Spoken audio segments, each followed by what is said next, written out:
नमस्ते। मैं आचार्य वीना चड्ढा अपने गुरुजन व आप सबको मेरा प्रणाम, सलाम, सत श्री अकाल। हम जैसे साल में कभी फादर्स डे मनाते हैं, कभी चिल्ड्रंस डे, कभी डॉटर्स डे, ऐसे हम डे मनाते हैं ना। उसी तरह से हम एक साल में एंसेस्टर्स डे भी मनाते हैं, लेकिन ये एक दिन का नहीं, 15 दिन का होता है। इसको पितृपक्ष और श्राद्ध बोलते हैं। और हम इस दिन क्या करते हैं, हम अपने एंसेस्टर्स के नाम पर उनको याद कर ब्राह्मणों को खाना खिलाते हैं, दान करते हैं। अब ऐसे में हम आज के युग में चल रहे हैं, 21वीं शती में टेक्नोलॉजी का ज़माना है। तो ऐसे में हमारे यंगस्टर्स ये पूछते हैं कि पूर्वज तो हमारे जा चुके हैं और हम इनको खाना खिला रहे हैं, इनका खाना उन तक कैसे पहुंचेगा, इसमें क्या लॉजिक है। बात तो ठीक कहते हैं, लॉजिकल है और कहना वाजिब है। तो ऐसे में हमें सोचने की ज़रूरत है। हम ये तो मानते हैं कि हमारे जितने भी हमारी रीति रिवाज कस्टम हैं जो आज तक चले आ रहे हैं, उनके पीछे कोई ना कोई साइंटिफिक रीज़न और लॉजिक रहा होगा। जब तक उसको नहीं समझेंगे तब तक ये कैसे जानेंगे कि आज ये सब करना रेलिवेंट है या नहीं है। तो हम इस बारे में आज बात कर रहे हैं। इससे जुड़ी बहुत सारे मिथ हैं और भ्रांतियां हैं, और एक एक करके मैं हर मिथ पे और हर भ्रांति पर मैं बात करूंगी। सबसे पहले हम ये समझते हैं, इसका नाम हमने श्राद्ध रखा हुआ है। हमने एंसेस्टर्स डे क्यों नहीं रखा, पूर्वज डे क्यों नहीं रखा, हमने श्राद्ध क्यों रखा। श्राद्ध संस्कृत का शब्द श्रद्धा से बना है। इसका मतलब होता है रिस्पेक्ट, ग्रेटिट्यूड। यानी हमने जब रिस्पेक्ट देते हैं और ग्रेटिट्यूड, और किनको दे रहे हैं, पूर्वज को, यानी हमारे पितृ, हमारे एंसेस्टर्स, यानी हमारे parents, grand parents, four grand parents. ये एंसेस्टर्स होता क्या है और श्रद्धा जो हम दे रहे हैं वो कैसी है। आप और हम में से बहुत से कम लोग ऐसे होंगे जो अपनी 3-4 पीढ़ी के अलावा और किसी को जानते भी नहीं होंगे। तो ये एंसेस्टर कौन होता है, मैं आपको बताती हूँ। एंसेस्टर और कोई नहीं, आप और हम हैं। आप कहेंगे ये कैसे, आप और हम कैसे हो गए। अब याद कीजिए, जब से हमारी सृष्टि चली है, हजारों साल पहले, जब हम स्टोन एज में थे, हम पत्थर तोड़ते थे, आग जलाते थे, उसके बाद से आज तक जो हम पहुँचे हैं, ये वही लोग हैं जिन्होंने हमको आंधी से, तूफान से, बारिश से, महामारी से, साइक्लोन से सबसे बचाया। यही लोग हैं जो चांद पर पहुँचे। यही लोग हैं जिनके कारण हम आज एसी में बैठे हैं।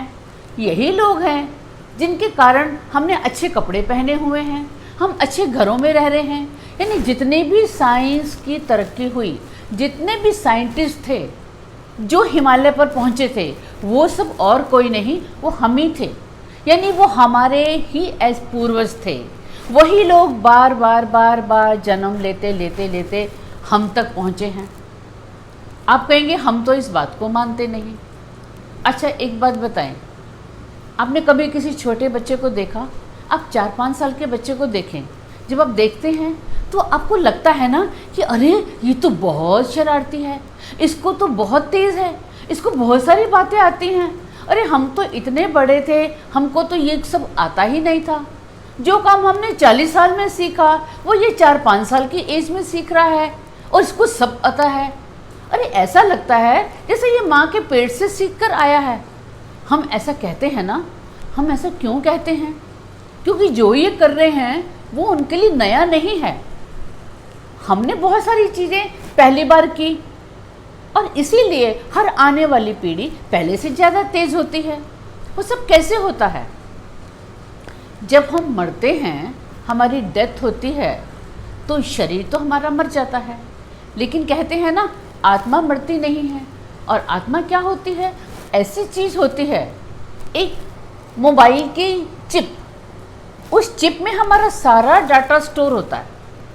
हमारी क्या आदतें हैं, हमारे कैसे संस्कार हैं, हमें क्या क्या क्वालिटीज़ हैं, हमारे क्या गुण हैं, हमको संगीत आता है, हमको पेंटिंग आती है, हमारी क्या क्या इच्छाएं हैं, वो सारे उस चिप के अंदर बंद होती हैं।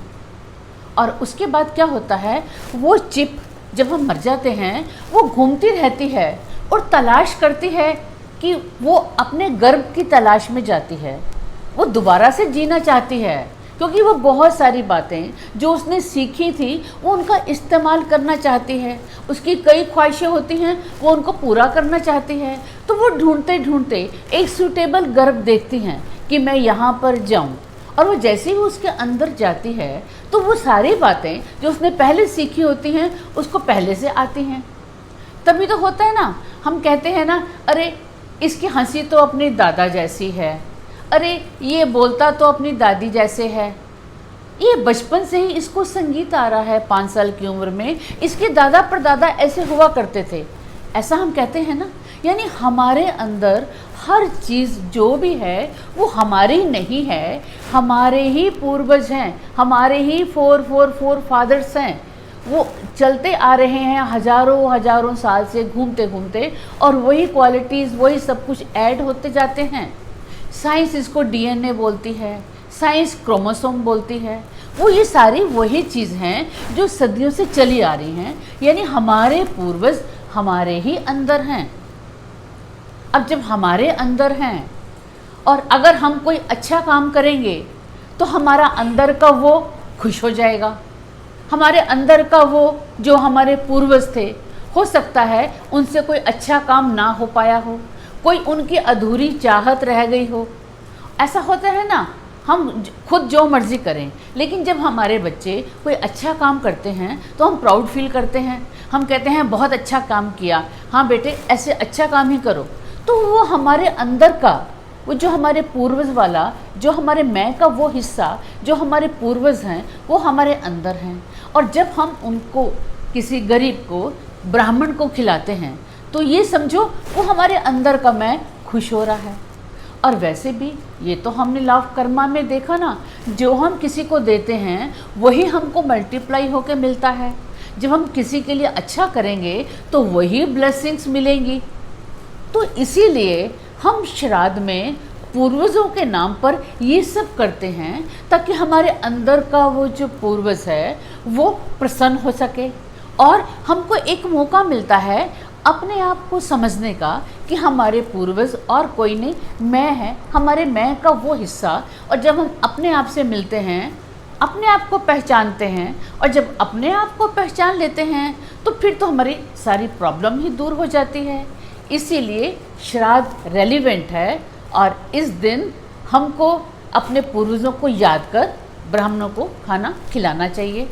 अब और इसके साथ कई भ्रांति जुड़ी हैं, वो हम आगे बात करेंगे। धन्यवाद।